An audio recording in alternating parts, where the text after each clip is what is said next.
Namo tassa bhagavato arahato samma sambuddhassa. Sa bhagavato arahato samma sambuddhassa. Homage to the blessed, noble, and perfectly enlightened one. Blessed, noble, perfectly enlightened one. Namo sadanto suchedoya alahadi samyao samputosye. To suchedoya alahadi samyao samputosye. Homage to the Buddha's Flower Garland Sutra of great expansive teachings. Homage to the Garland Sutra of great expansive teaching. Namo Da Fang Guang Fo Hua Yan Jing Hua Yan Hai Hui Fo Pu Sa. Oh, sorry. And the Ocean-Wide Flower Garland Assembly of Buddhas and Bodhisattvas. Ocean-Wide Flower Garland Assembly of Buddhas and Bodhisattvas. 无上甚深微妙法，百千万劫难遭遇。我今见闻得受持，愿解如来真实义。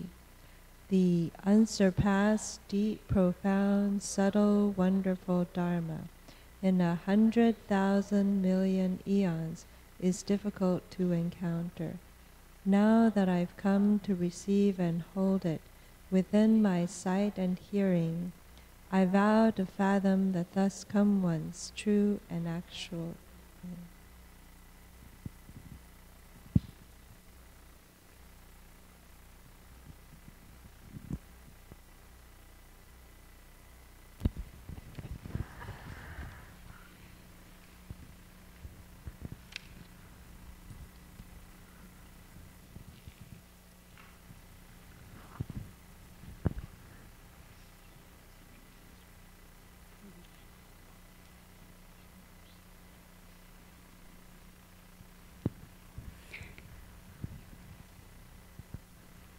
Okay, good evening, everyone. This is now Master Han Ying. She hasn't been here for a while, right? And this is Han Zhe.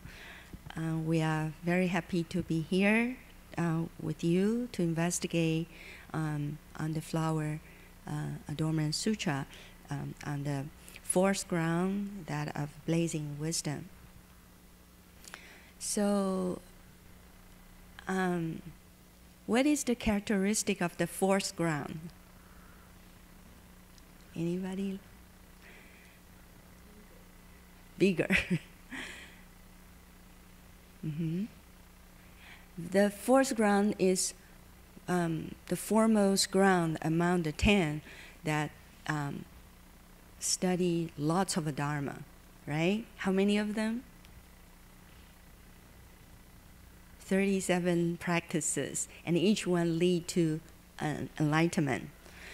After the third ground, the Bodhisattva practice the patience and develop Samadhi, right? Do you still remember that? From the first ground, the Bodhisattva practice giving and also make lots of vows. And the second, because the Bodhisattva saw the Bodhi mind and then realize everything arises from this mind. So what impedes the awakening is the defilement, all the seeds that are impure in our mind. So Bodhisattva makes vow, I want to cultivate, to realize the Bodhi ultimately. How can I do that? I have to uphold the precepts to remove all these defilement from my nature. And so they uphold the precepts, and that's the second ground the Bodhisattvas do on the second ground. And the third ground, they study the Buddha Dharma and practice patience, right? Patience is the characteristic, practicing patience is the characteristic of the third ground. And so from there, the Bodhisattva developed the strength and realized the wisdom that can transcend the world. And so from here, the fourth ground can manifest the light of wisdom. And that wisdom is blazing. Why? Because they have to practice 10 kinds of a dharma. That's the cause for them to be born from the householder of a Das Kam one. What does that mean? That means each practice, all kinds of practices the Bodhisattvas did will help them to develop their inherent wisdom a little bit more. And so after they practice those 10 kinds of wisdom or understanding Dharma, they are able to get rid of the craving and the worries. The reason why do we have worries? Why do we crave things? Like when we have dinner, we like to get the food that is tasty. And when we buy a house, we want to buy a comfortable house. When we trying to find a job, we want to get a job that's a lot of salary and easy work and easily accomplish the goals. It's all because of the self, right? The reason why ordinary people suffer is because the perception of the I, me, and the mine. So we crave things that we like, and we worry about things that we cannot get. But when the Bodhisattva practiced the Dharma and studied the Dharma and to the maturity, they are able to understand the origin of craving and the worries and the sorrows all come from the perception of I, of me, of mine. This is really basic teaching of the Buddha. Buddha helped us to understand, life is dissatisfaction.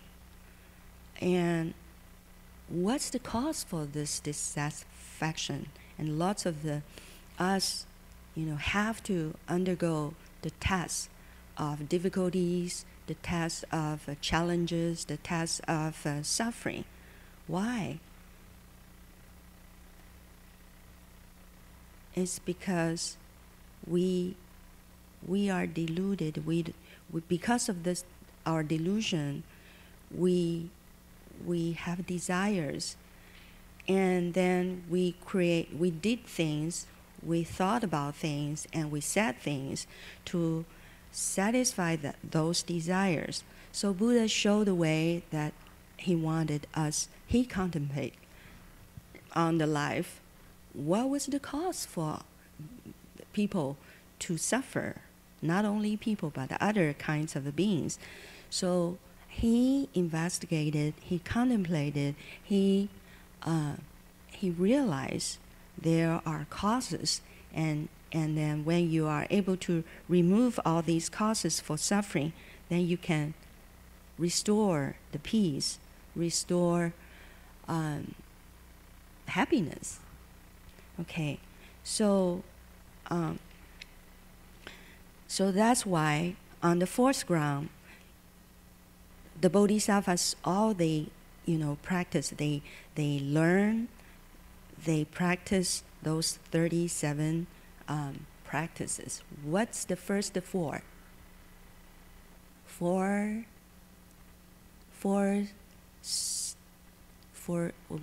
forgot the stations of mindfulness, the translation in this text. And that's very basic, for this 37 practices. Why? Because the 4 stations cover the body and the reception and mind and the Dharma to overcome our upside downness. We are upside down, so we are deluded and we entertain misperception. If the Bodhisattva spend efforts to pay attention what's going on in our body, inside and outside and in between, and then understand the body is impure. And then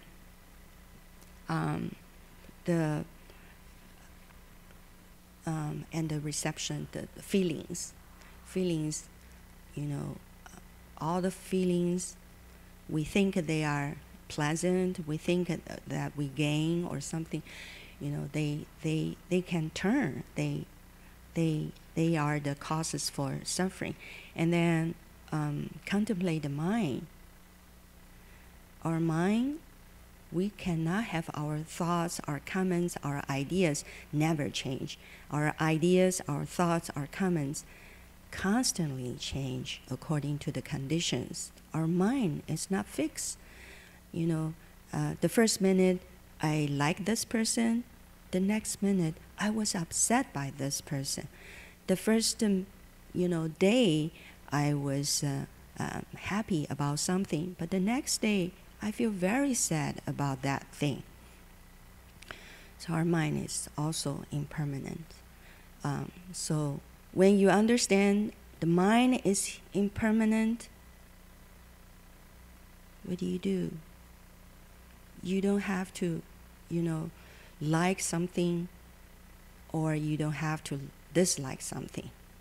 What you like, what you don't like, they change too, right? So you can have some space to adapt with it, the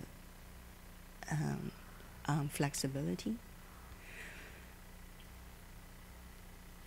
And when we understand that all the phenomena, they don't stay forever. They don't have a fixed characters. They constantly change. The patriarchs, the Tao Master told us, you will not be arrogant. I thought about this arrogant because of the condition for me to come here to, study the fourth ground with you. And I read some books and I realized arrogance is a great impediment for our awakening. Because of our arrogance, we think, because of arrogance, we don't have real understanding about ourselves and about others. We have, lots of ideas about ourselves. I'm pretty good. How I did these things is the best way, and or this is me and that's her, that's him, and that's them. This is us. We always we are competitive and not think about we are actually equal. Between me and others, we all have that same substance. Everybody put the wholesome conditions that we could make progress, we can be successful, we can be happy. But because of arrogance, we make distinctions between the self and others. I don't know whether you agree with me or not, but from different places in the sutra text, Buddha talk about this, arrogance. And thinking about arrogance is one of the 6 major unwholesome seeds in all living beings. We do make distinctions between the self and others, and probably a lot of us are not aware this is defilement. We shouldn't make that distinction. And so when you understand everything is impermanent, then you can get rid of that arrogance. Why feel so proud of yourself? Why do you feel so proud of your family? But I think at the same time, we Buddhists study the Buddha Dharma after we understand how fortunate we are, what kind of good conditions we have, then we should make best use of our good part too. right? But at the same time, we should understand that every living being in this world is equal. We all have the same substance. We can all realize that enlightenment. So when the bodhisattvas practice this 4 stations of mindfulness, they can, overturn that upside downness, and that's later. What do they practice? The 4 right efforts, right? 四正勤 after 四念处就是修四正勤. What the 4 right efforts means, I want to cut off all the bad habits I have, and even though the bad habits I don't have, I will never allow that arise from me. And so after cut off the bad seeds and the bad behaviors, then the bodhisattva will focus on practicing all the wholesome deeds. If I already have this good habit, I will develop it. And if I don't have that kind of a good habit or the right view, I will dedicate my time and energy to let them arise. So basically, 4 right efforts help bodhisattvas to cut off evil doings and practice vigorously the wholesome deeds. And then after those 4 comes, what's the next 4? 记不记得? Do you remember? I forgot the English translation. It's on page 9. The 4 basis of a psychic power. Okay, zeal. You have to wish to realize those things, and then the next one is on next page, page 11. Vigor, and the samadhi of thought and the samadhi of contemplation. Okay, so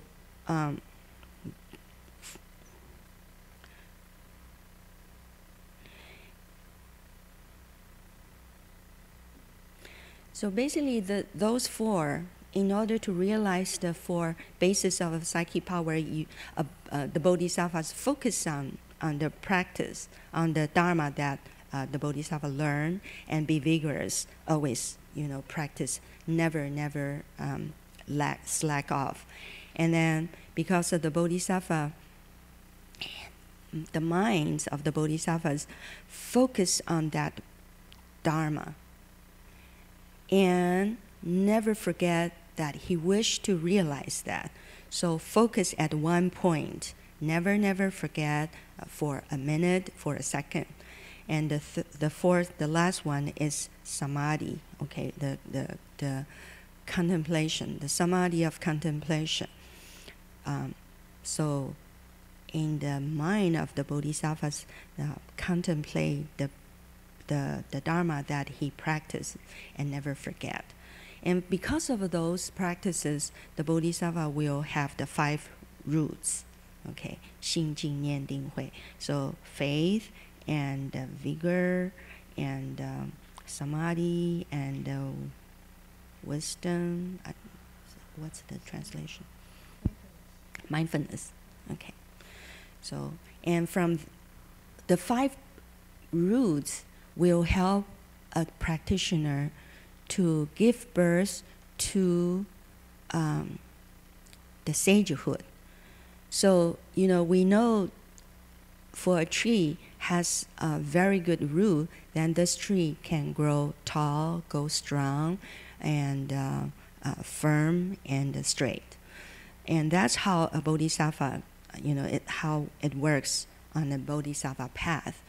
If any one of you remember, you always have the right understanding about the Dharma, about your nature, and spend effort vigorously and always mindful of that origin, that essence, and then focus on it, and then you will have that insight.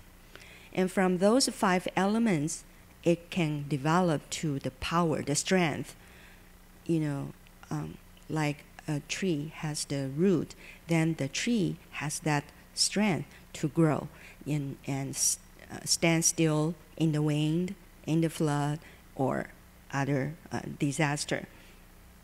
And that's how the Bodhisattva do too. The Bodhisattva from the 5 roots will develop the 5 kinds of strength.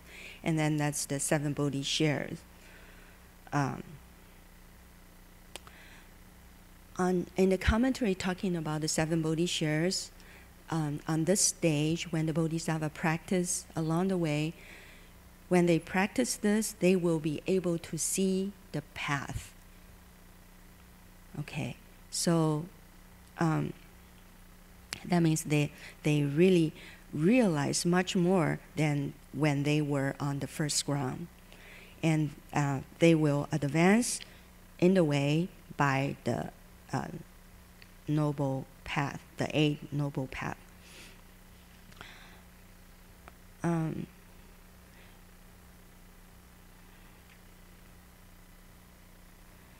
And the 4 noble, the 8 noble path help the Bodhisattva will not be selfish and thinking about the self. They want to, practice the Buddha Dharma for the sake of all living beings.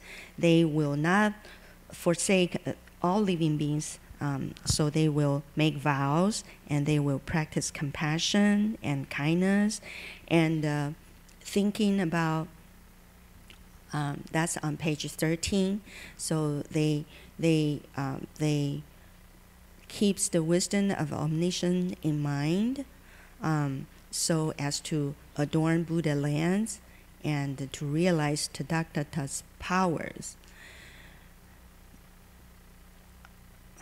The Tathagata's powers is that they purify the mind. In their mind, they don't think about themselves. They're always thinking about others.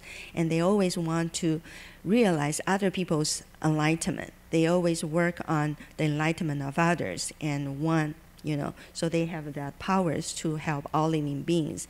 And if a bodhisattva can do this, they will purify their minds too. And when their minds is pure, they want, and also based on their great vows to help all beings, they are able to be fearless. They always thinking about living beings. So the reason why we feel fear is because when we entertain the thought of the self, we think about ourselves. So we are overwhelmed by challenges, we are overwhelmed by difficulties, and we cannot function totally. When a bodhisattva always thinking about others, they can function perfectly, and they don't have to be confined by that selfishness itself. I think is very, very, it's a power that limited ourselves. Do you agree? When when for a student, when a big test is coming, the reason why the student is afraid of the test because they want to do wonderfully. They want to get high grades. They are afraid of their peers to be higher, more knowledgeable than them, or more prepared than them. So when someone doesn't entertain the idea of the self, then this person can be really capable and have the right mindfulness. Basically, when a lot of us in the world nowadays have lots of fear because we are not mindful. We are distracted by a lot of conditions or a lot of occupation and expectation. I think I'm spending too much time on review.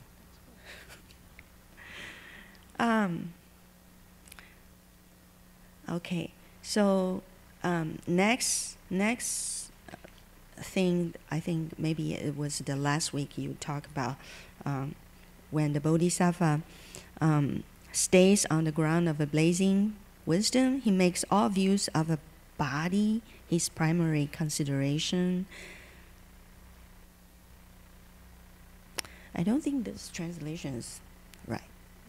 Okay, so basically from the Chinese text, it's talk about the Bodhisattva on the fourth ground. They will be free from all these ideas, the view of the self, and the me, the self, and the others, and the living beings, and the beings with lifespan. Basically, these are the 4 marks talked about in the Diamond Sutra, in the Vajra Sutra. We all have these 4 marks. When we perceive, when we always are egoistic, and then we think about ourselves. Am I rich enough? Am I famous enough? Am I loved enough? When I think about myself, I look at others. And when I look at what other people have, I feel more anxious. I feel more overwhelmed. I feel more insecure. I want to crave for more. And then when there's mark, of others, attribute of others, then not only one other being, but many, many, many others. So that's living beings. And when I have some kind of status, I try to keep that status. So I want to have that status as long as possible. That's how the being with a lifespan comes about. That's my interpretation. Okay, I have a good relations with this person. I hope that relation stays. I have that idea. It's a long duration, me and her. These are not right. So bodhisattvas on the 4th ground, they will free of all these ideas. There's no intrinsic nature for me. There's no intrinsic nature for her or him. There's no intrinsic nature for all living beings. And all the things are impermanent. There's no lifespan. Lifespan is made up by the conditions. It depends on our karma. If you have planted the good roots in the past, so that this life you are very intelligent, you are very knowledgeable, you have lots of friends, you have a power, you have a wealth, you have connections. It all depends on what you did from the past, okay? And those conditions come and go, come and go, come and go.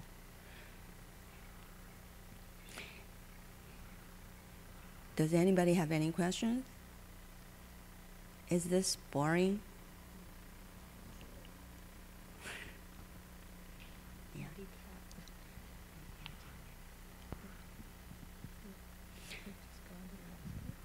So when a bodhisattva is free of these 4 marks, then this bodhisattva, and further develop the skandhas. We are made of 5 skandhas, right? If the 5 skandhas are not there, we think we are not here. The reason why we think we are real is because of these 5 skandhas. So the bodhisattva study the Buddha Dharma and contemplate and practice the Dharma, and they realize the 5 skandhas still undergo coming into being, staying and changing, and then decay. So there's no perception of the self. If you have a question, feel free to ask. Okay. Maybe a lot of people say, I'm here, and I have my family members, I have my job, I have my house, I have my friends. How can you say I'm not here? The reason why we say it's not existent is because everything exists rely on conditions. Conditions come into being and ceasing to be. Come into being, ceasing to be. They don't stay forever. So are we. We are here. I can feel I'm satisfied. I'm happy. I'm anxious. I'm stressed. But that feeling come and go, come and go. And the way you look, the way you practice, they don't stay forever. They come and go. So that kind of a you, where is that you? You cannot keep that you. You have no control, right? So this is the theory. But to realize this, to understand this, is not easy. You have to practice. You have to pay attention to what's going on you, in you, outside of you. And then you realize, oh, so the 5 skandhas come and go. They don't stay forever. The form of this appearance, will be different. Next minute, next day, next week, next month, next year, next life, and so forth. Okay, realms and locations. So they don't have, the bodhisattva will not be attached to this. For the 4th ground, they will not attach to the idea, I'm the 4th ground bodhisattva. I understand the Dharma that on the 3rd ground I study. There is this me who understand the Dharma, and the Dharma I practice on the 3rd ground. The bodhisattva will not entertain that kind of thought. There's no subject and there's no object about the Dharma. Maybe I shouldn't talk about this too much, because, okay, so the bodhisattva will not entertain the thought about the self. So the bodhisattva will not hang on to the things belong to me, and the things that I work with, and where I am, and the Dharma I know. So everything whatsoever of these things, the bodhisattva can become completely liberated, free of any of the above said ideas, understanding, perception. Any questions? That's different from ordinary people. We always thinking about how to keep our possession, our things associated with me, and but bodhisattva, they never think about themselves. What does this remind you? If you know well about the life of the Venerable Master, or his teacher, or the bodhisattvas, or any patriarchs, or the Buddhas, they were all like that. They never think about themselves. They always care for other people, other beings, right? And that's the characteristic of the bodhisattva on the 4th ground. They are free from all these. They never thinking for themselves. They don't care about what they have. And just yesterday, one of my students mentioned, after Venerable Master passed away, she was assigned to clean his room, and a lot of things that disciples donated to the Venerable Master, he never touched them, and she had to spend a lot of time to sort out those things. And I also witnessed that also happened at Berkeley Monastery. When I was there, I saw all these things. A teacher, he will never decline the offerings or the kindness from the disciples, but they never pay attention to them. It's, about all these things. What they thought about, what they did for, was all for living beings. So now we will come to the text for tonight. Can you read the text? Okay, I'll read the Chinese. It's on page 14, and later Hans will lead us to read on pages 15 the English. 此菩萨若见业是如来所呵，烦恼所染，皆悉舍离。若见业是顺菩萨道，如来所赞，皆悉修行。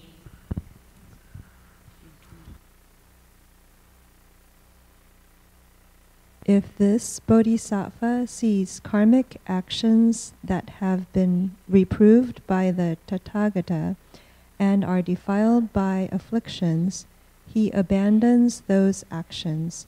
If he sees karmic actions that accord with the bodhisattva way and have been praised by the Tathagata, he completely cultivates them. I'm really grateful to Hanzeshu for giving an overview of the fourth ground for my benefit too, because I feel this is a very lofty state that I don't really understand, but that it's something that we can aspire to. So the Bodhisattva sees karmic actions that have been reproved by the Tathagata and defiled by afflictions. Reproved means criticized or scolded or disapproved, not approved by. So can you think for 30 seconds and then raise your hand and say something? What is an action that the Tathagata has reproved and is defiled by afflictions? Just think about it for a moment, and I hope everyone will say something. We have a lot of examples from earlier in the sutra. So, raise your hand if you can think of something. Yeah, just call out is fine too. Yes. Yeah. Losing your temper, okay? Good. Lying? Killing? What else? Is that all?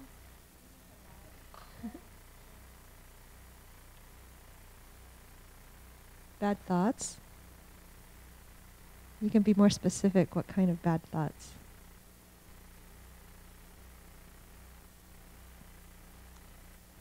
If that was all that was reproved by the Tathagata, then it would be not too hard to be a bodhisattva. Well, actually, you can always look them up in the 100 Dharma Shastra, all of the major and minor afflictions, and those are just the general summary. There are a lot of them, but we heard a lot of the ones that are prohibited in the 5 precepts, killing and stealing and lying. And then the reason we heard earlier that the bodhisattva in this ground is already very mindful of what is going to cause afflictions. So he or she knows to avoid all of these actions because, one, the Buddha is not praising them as good to do, and so out of respect for the Buddhas, because the bodhisattva really knows the Buddha is a good guide, then they will not do with them. And further, because they have the wisdoms to see ahead, that if they do these unskillful actions, they will lead to afflictions.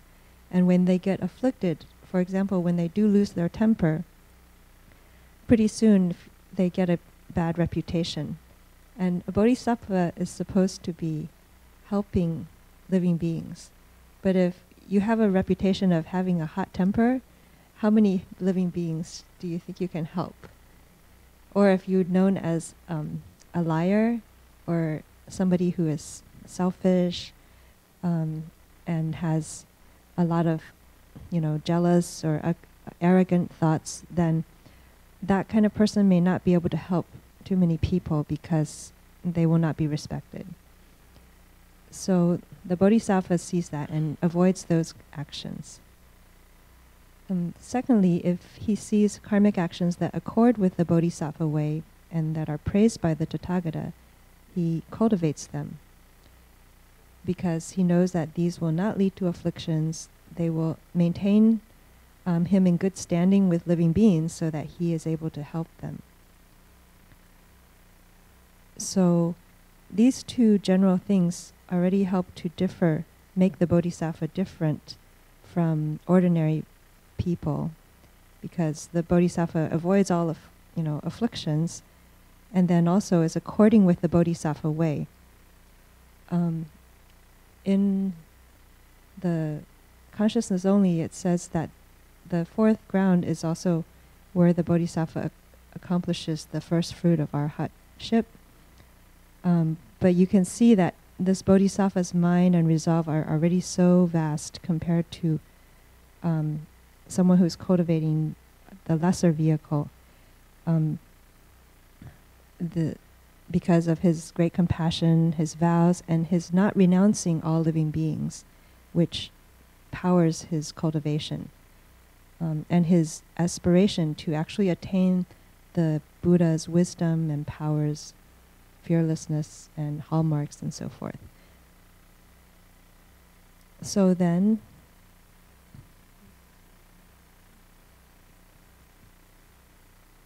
okay, do you have any questions on this section? Okay, let's go on and read the next section. Together? 佛子, 此菩萨随所起方便慧，修习于道，即住道分，如是而得润泽心、柔软心、调顺心、利益安乐心、无杂染心、求上上乘法心、求殊胜智慧心、救一切世间心、恭敬尊德无为教命心、随所闻法皆善修行心。Disciples of the Buddha, through the wisdom of expedient means, this Bodhisattva uses and his cultivation of the way and the factors that aid the way, he thus attains a kind and nourishing mind, a compliant and yielding mind, a mind of blending and according, a mind of service and making happy, an undefiled mind, a mind of seeking the very highest supreme Dharma, a mind of seeking supreme wisdom, a mind of rescuing all worlds, a mind of revering honored virtuous ones and not opposing teachings and instructions, and a mind of according with the Dharma he has heard and skillfully cultivating all of it.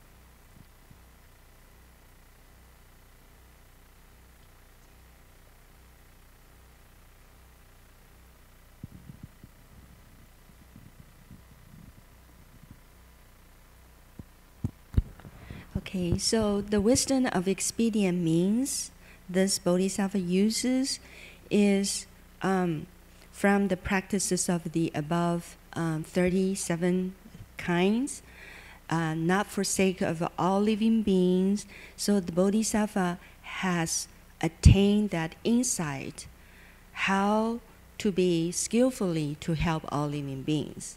Because the Bodhisattva has no attachment to the self, and he can address the needs of other beings. He knows how to help this person because he already mastered that kind of wisdom. He knows. Why he knows or she knows is because from the Bodhisattva's practice, the Bodhisattva already attained how to overcome the shortcomings, the weakness inside of me, and I, based on my personal practice, I could help this being.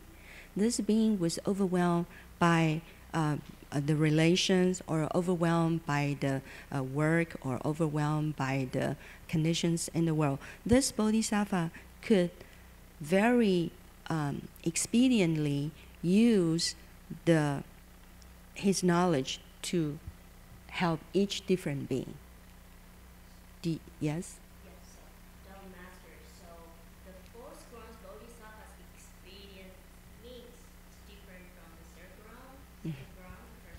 Yes.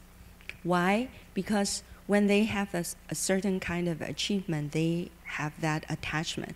And in order for them to go up and to the next level, they need to be free of that impediment. Okay, so this is why between the grounds, the bodhisattva have a big difference. If they are not able to free of the impediment for them to go up one level up, they will not enter the fourth ground. So they all have expedient means, but for the fourth ground, the expedient means come from their practices towards the 37. So the fourth ground bodhisattva known as third ground, second ground, first ground. Yes. Expedient means. Let's say this way, their wisdom had been developed one level up. Why? We all have that same origin. Why these bodhisattvas are different from the bodhisattvas on the third ground? Because of their practice, because of their being able to let go of the ignorance associated with the third ground.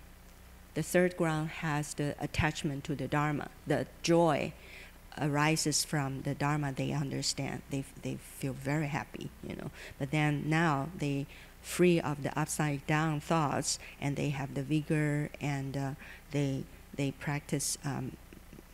They further develop their samadhi skill. Can you say more explain deeper about the expedient means? What's the difference between the expedient means and the expedient method? 方便会 and 方便法. Okay.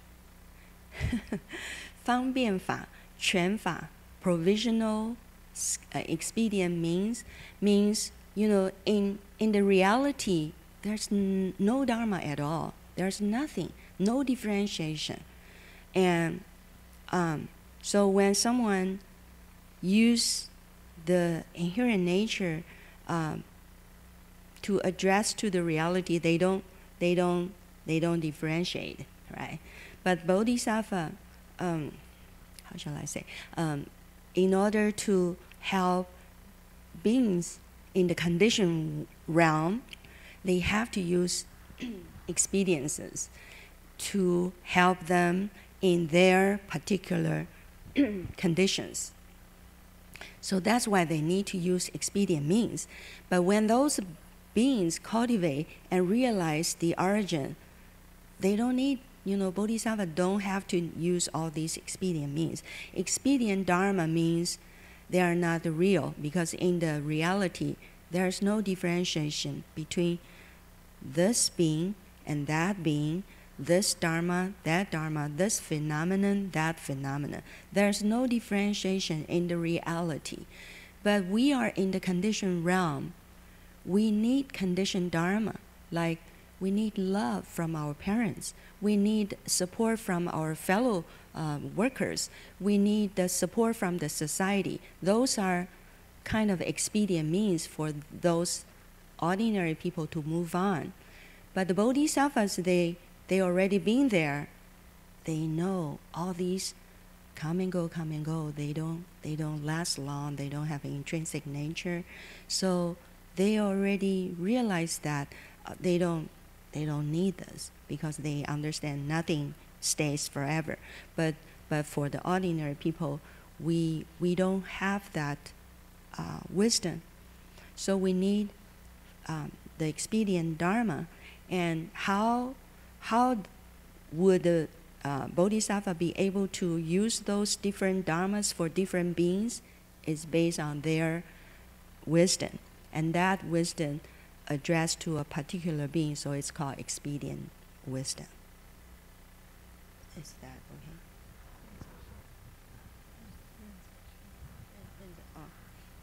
Any other questions? We love questions.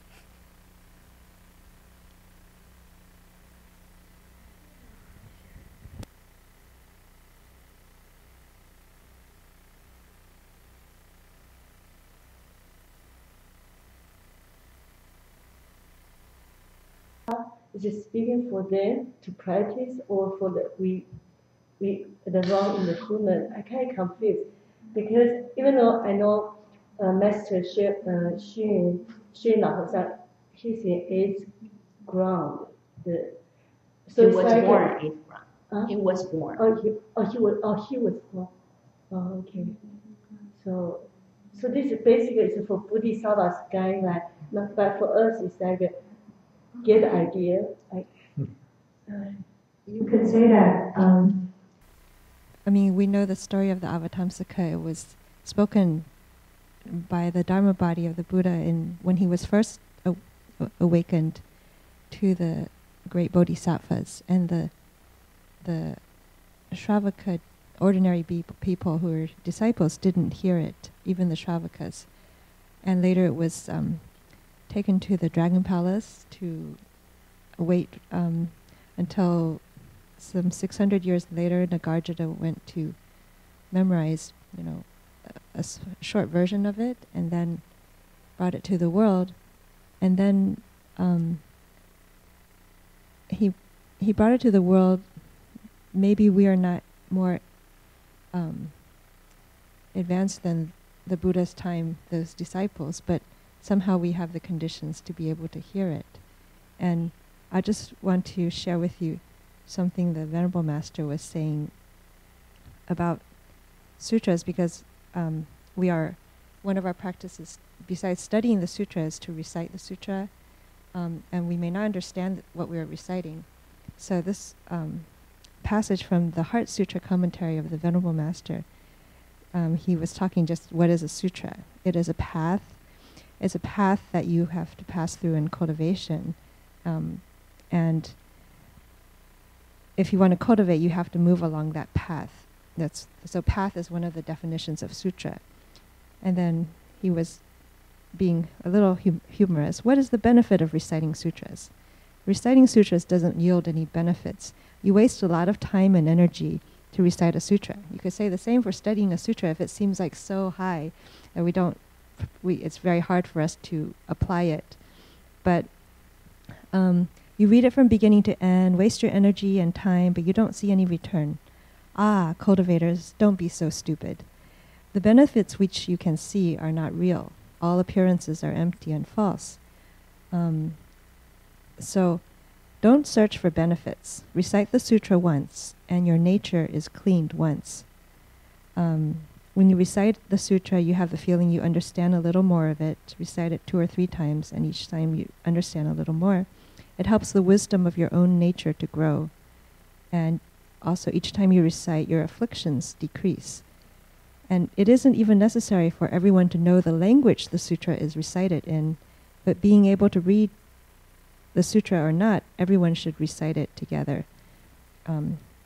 So that maybe doesn't completely relate, but just the Master did tell us that reading the Avatamsaka just enlarges our mind and lets us aspire to the Bodhisattva path.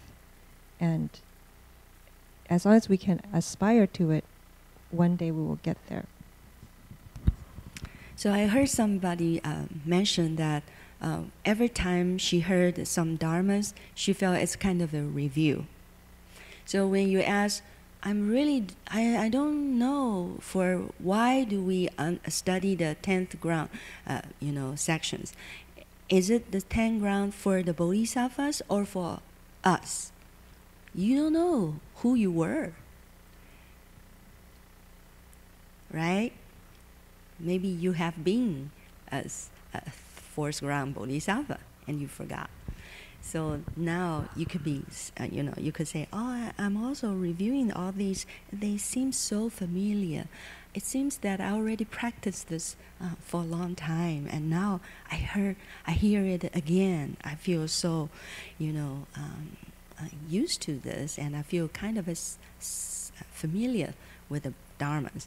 Or the sutra text could serve as a seed. You forget about all these dharmas, but one time, because of some condition, all of a sudden you remember, in a certain year I was in Berkeley Monastery and I read the fourth ground sutra text, and now I can study, I can practice it. So there's no beginning, there's no ending. For me, I think Avatamsaka Sutra is very hard to understand. When I, first met the Venerable Master, he was lecturing on the Avatamsaka Sutra. I didn't understand a word. I was only interested in the story he was telling. And even after many years, every time I was reading along with other people, I didn't understand a thing. But the 10th ground is the genuine practice section. We learn the Bodhisattva stages. Today, another fellow cultivator was talking about. So, all these 10 practices, 10 dwelling, and 10 dedication. The Bodhisattvas, they already have a great achievement, but they are not on the ground. They don't understand the Buddha's household, So I thought they are already very lofty. They are lofty Bodhisattvas, but they are not on the ground. We cannot look down on them. Without those foundations, Bodhisattva will not enter the ground position. So there's no beginning, there's no ending. Always that you seize the presence and try to understand, try to penetrate into the wisdom that the text shared. Or maybe anybody else like to share your insights about this question? Anybody? Feel free.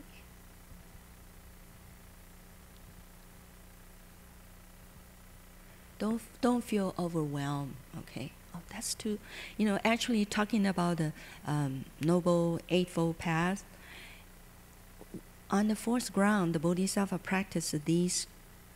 It's certainly different from ordinary people, the understanding of the ordinary people. When I explain the Eightfold Path to my, 10th grader students, I don't have to say all I know. I can just give them rough idea. Basically, Four Eightfold Path talks about the wisdom and precepts and the Samadhi, and that's the four great elements in Buddhist tradition. And that's all. You have to, uphold the precepts and then, practice Samadhi. Then you will have the right view. You will have the right intention. So different levels, practitioners will always have a different understanding and contemplation on the Dharma.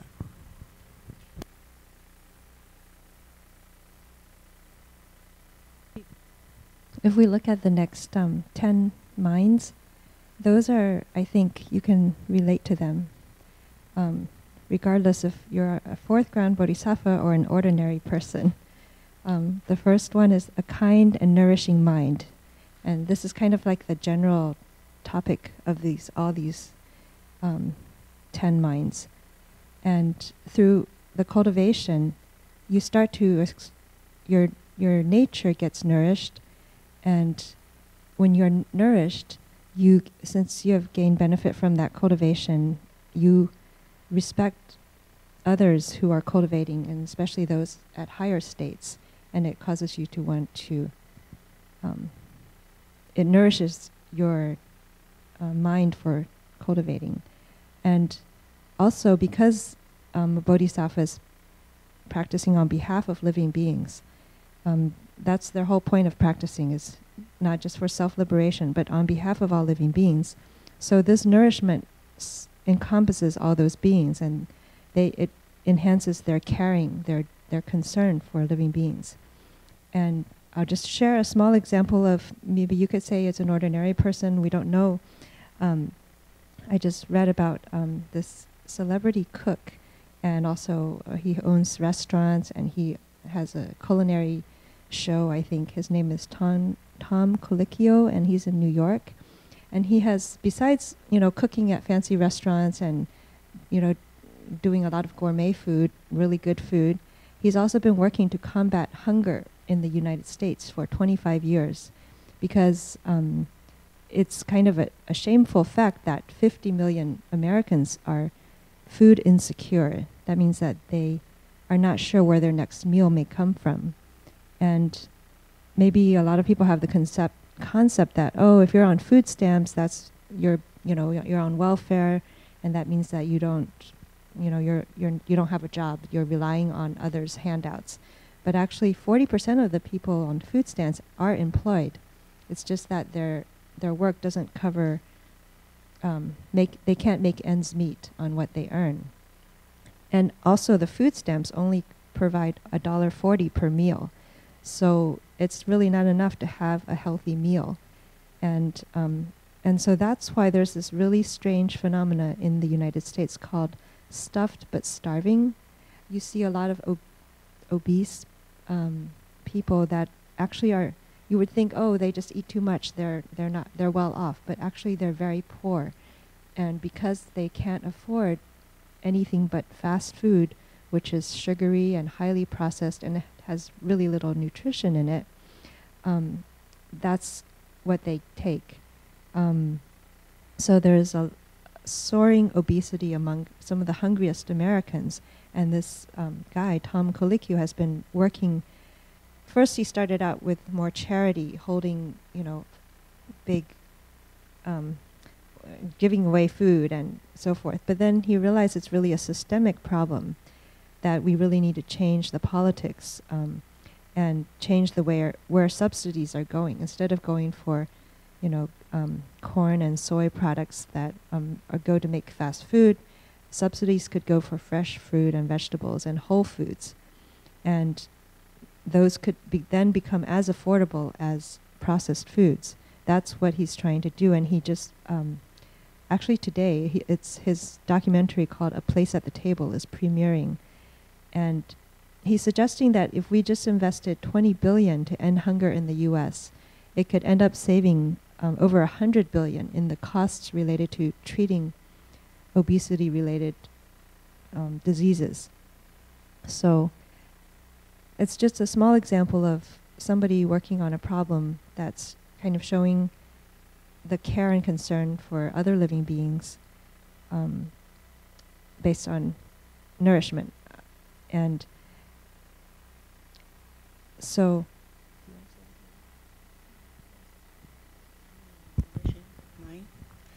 okay, I think I have examples of the people who have a kind and nourished mind. When Heinz was telling the story of Tom, I thought about my grandmother. She was so kind and nourishing to everybody. She always concerned about everybody. Like when we have a plumbing problem, and then the person who came to do the plumbing, and after the work was done, my grandmother would always, give something to that worker, like 2 apples, and then all the neighbors, they all, like us, call her Zhen Nai Nai, and after my grandmother passed away many years, and when the people in the neighborhood saw my aunt or my mother, they were still dressed. That's Zhen Nai Nai's daughter. Okay, and so when someone is very kind and always would like to help others or give benefits to other people, they will be remembered all the time. Like Venerable Master, I remember one time we were all in the Buddha hall, and during his talk, he took out a bag, and there were a lot of the walnuts in there. He said, "Everybody in the Buddha hall today, you get a walnut." And then he said, "How did I get this bag of a walnut?" And do you remember that story? And he read a story from, he read a letter to us from Professor Yu Guokong. And Yu Kong wrote Venerable Master a short letter, a short note, and reporting that the bag of walnuts that I sent was picked by myself and peeled the skin and then roasted them and packed, and I think he mentioned 5 things. And Venerable Master said, that's a lot of love in there. So everybody get a walnut. And 1/3 of the walnuts stay in the bag to share with us, and 1/3 goes to the Tower of Blessings to share with the elders. And I forgot the other 1/3. Maybe he sent to someone. Or somewhere else. I was really touched, and that's how Venerable Master, wish us to get the kindness from someone and feel warm and a Bodhisattva. The reason why Bodhisattva has a kind and nourishing mind, because this Bodhisattva understand to be kind to everybody is our inherent character. We don't know that, because all the difficult conditions or our karma made us forget about how we were. So to practice compassion, to practice kindness, it becomes hard for ordinary people. But when the Bodhisattva understand the Dharma and understand about the idea, the entity of free of the self,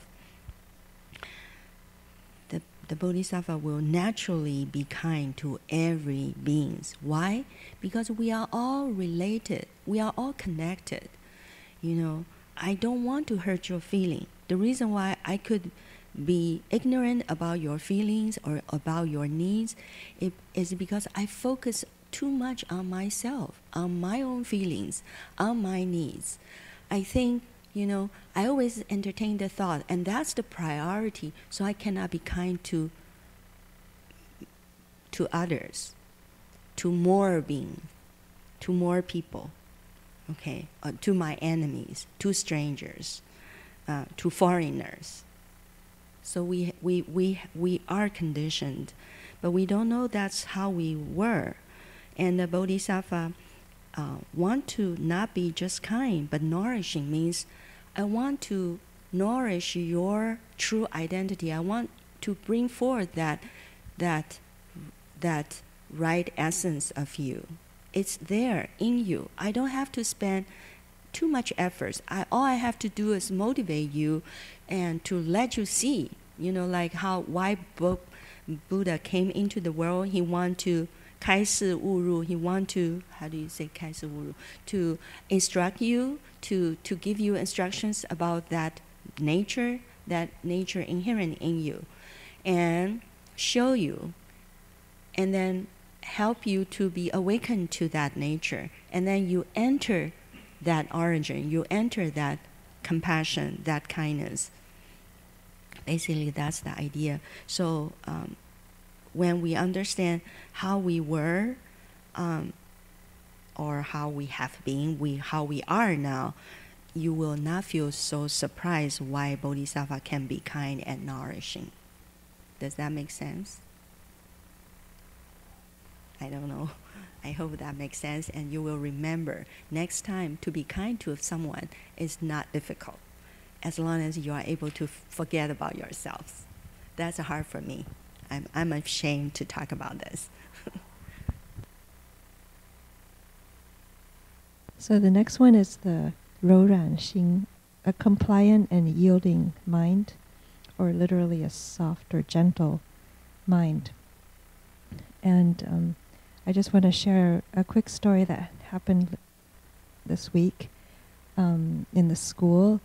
We had a parent that had been causing a lot of frustration over the year, and many years actually, because she had she basically didn't take the school's policies very seriously, and she would do whatever she wanted. And also she was like a very aggressive woman, and basically when she spoke, she would be barking, like, very tough.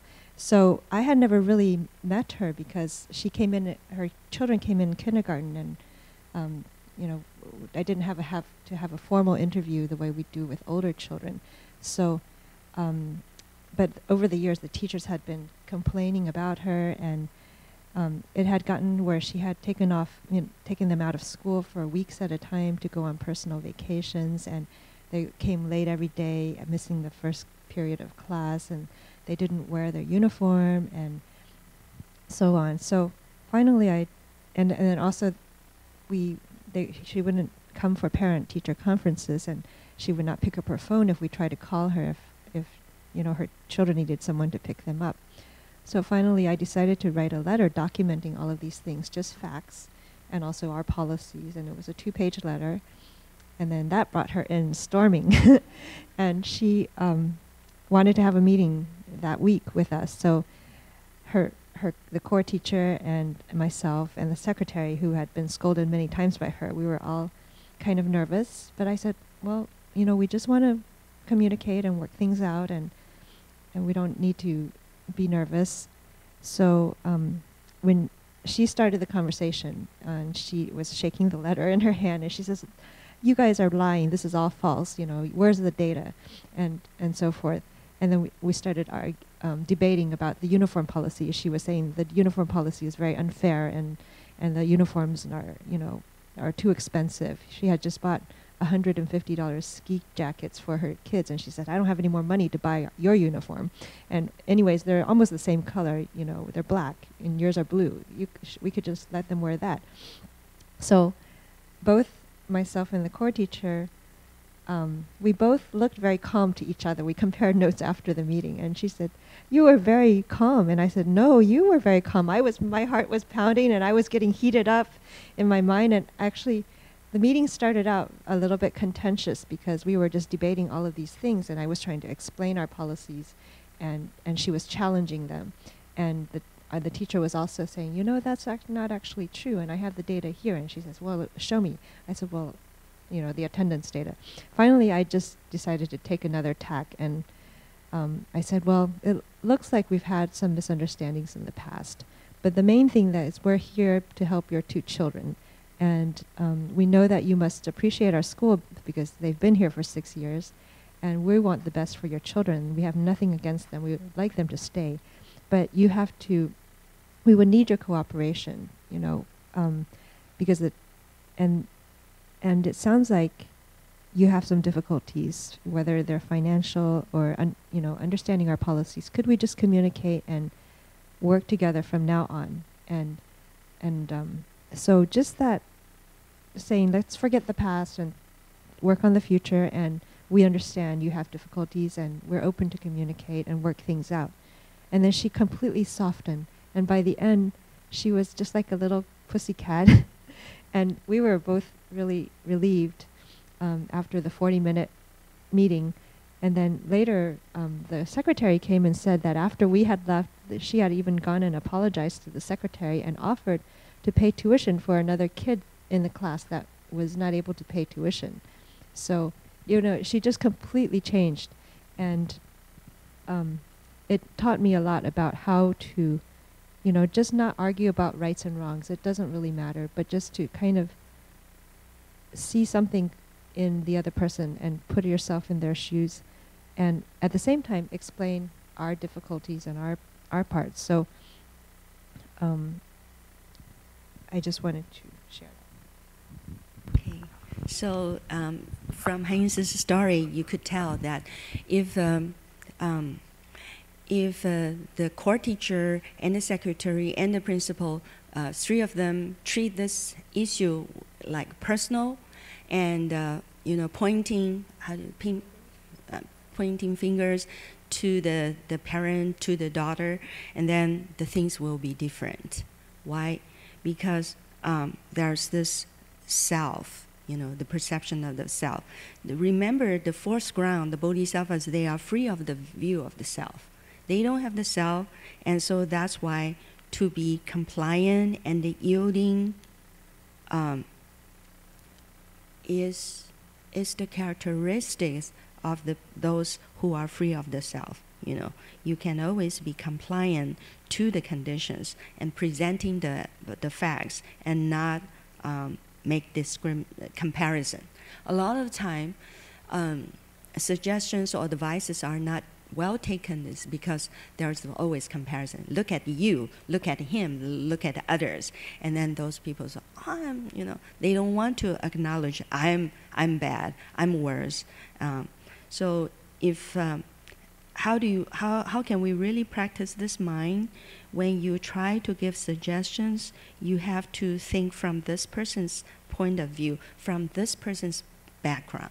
This person was not well educated, didn't understand the Buddha Dharma. You cannot use your background, your understanding about the Buddha Dharma and expect that person to be, to do the same thing that you are doing.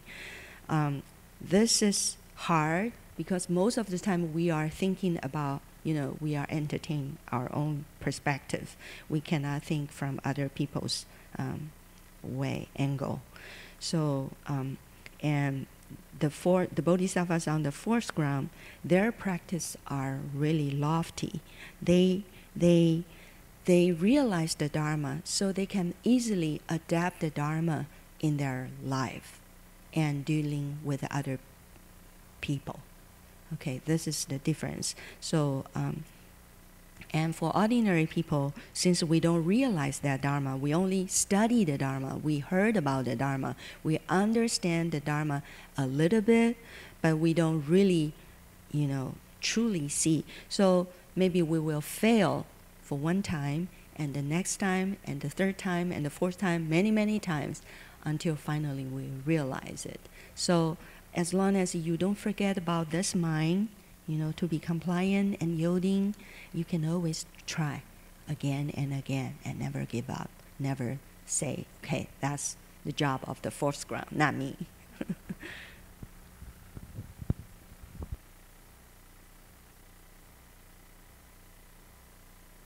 I don't think we're going to finish the 10 minds, but that's okay. I wanted to share another an experience from today because this morning we went to an animal sanctuary in Santa Rosa, and it was quite an experience. And I think it actually could link to the compliant and yielding or gentle mind, because we were just trying to explore different sanctuaries where we might liberate an animal or something in the future. So this particular one was just a family-owned, and they have a very special philosophy. They basically are doing an animal hospice. So all their animals, many of their animals are elderly or paraplegic. We saw these dogs and cats that basically only had the use of their front legs, and their back legs were paralyzed. So, but yet they were able to move around it because the whole environment was designed for their comfort and for their convenience. Because they were these elderly cats, and they had these little steps because a cat can't jump that high, and they had these wheelchairs made for the dog, so the dog can still go take a walk, and and all of the animals were so gentle because they had received. Many of them were either hurt in like some accident or just abused or neglected. So they had, maybe started out being very untrusting of humans, but these people, this elderly couple, a British couple, they use energy healing, they use homeopathics and alternative, and also regular medicine if needed, to heal these animals. And their vow is to basically never reject an animal and always to try to provide a happy home for an animal that's nobody else would adopt. For example, that's about to be euthanized, or that is just their owner cannot take care of them anymore and they're too old and nobody else would want to buy them, and so forth. And they also have big animals like horses. They have about 20 horses, and some of them were also abused or have special, structural, physical issues. But they had individualized plans and very detailed, medical and just care plans for each one of these. So I thought, wow, this is like a animal heaven, which is kind of a contradiction in terms. But I mean, we felt, and then they have this non-euthanasia policy. So they said, we know animals sometimes really suffer when they're dying, but through using our alternative healing methods, we provide a hospice where they can actually die a natural death, a dignified death, and they also had Buddhist and some other spiritual traditions that they follow. So there were Buddha statues throughout their house, as well as other Hindu images and so forth. So since Haynes told so many stories, I'll tell you a story. But I don't know if you have heard about this homeless person whose name is Billy Harris. Nobody heard about him. He has been. This news has been a national news. It happened in February, and in Texas. He is a homeless person and always waiting for changes on the street. And then there was a lady one time passed by. So you heard about this. And so this lady, she took out some changes from her purse.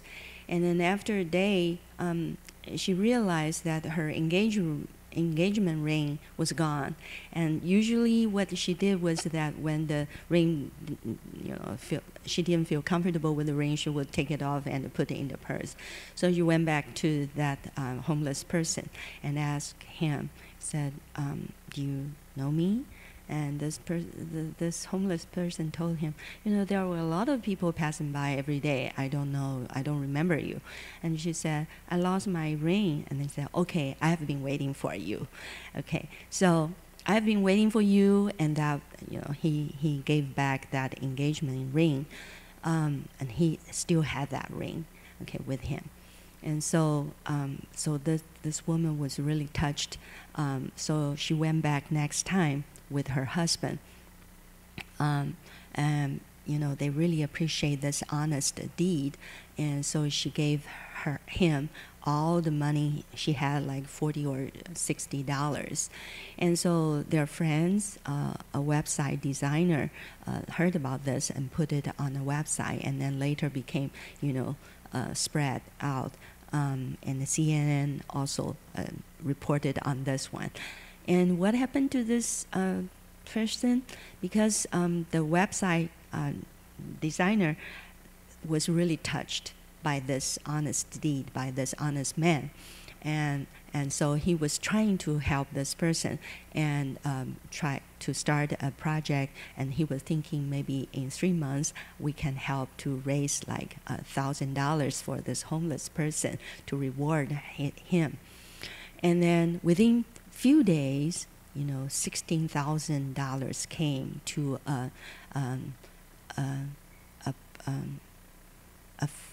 project. Move on.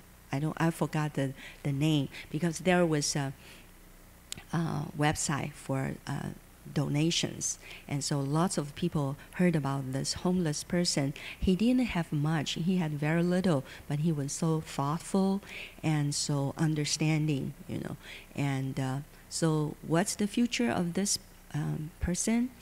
And because of the news spread, so his sibling heard about his brother's, honesty. Oh, that's my brother, and the Harris, this Billy's brother, wished to take his brother back, but many years ago he didn't want to go home because he didn't want to become a burden to the family. And now, because of the donation, he had and the donation is still counting, not limited to 16,000. So, and also his sister, had a wish to have connected with him. So basically, that's and he said that's nothing, because I was taught this way. Everybody has to be honest. And during my elementary years, so he said he sent his gratefulness to his teacher. Because of my teacher's teaching, so I could do this. And this was not just one time. Not the first time. And in the past, he also did something similar to return something valuable. So even a small person, that doesn't have any status in the society, could do something, inspire other, and I think to be kind and nourishing, or to be compliant and yielding, we could all try, and we could always practice and not forget them. Any report? Any announcement?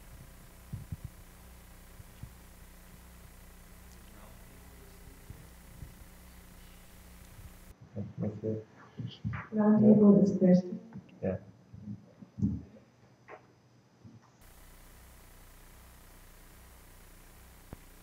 That's true. You have a plan breathing tomorrow.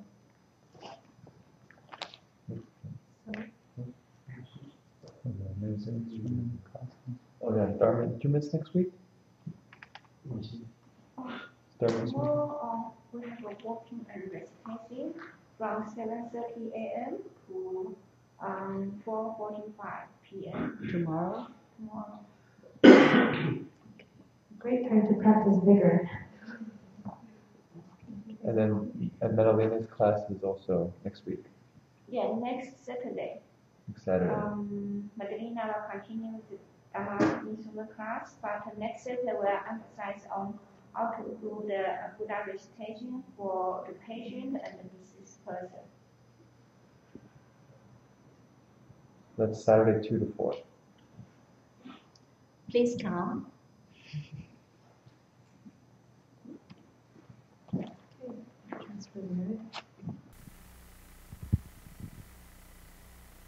May every living being, our minds as one and radiant with light, share the fruits of peace with hearts of goodness, luminous and bright.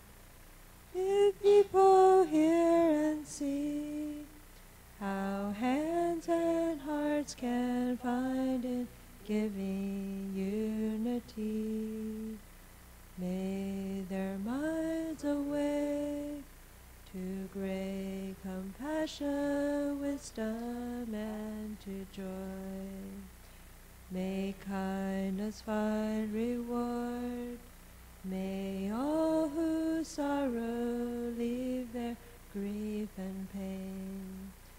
May this boundless light break the darkness of their endless night. Because our hearts are one, this world of pain turns into paradise. May all become compassionate and wise. May all become compassionate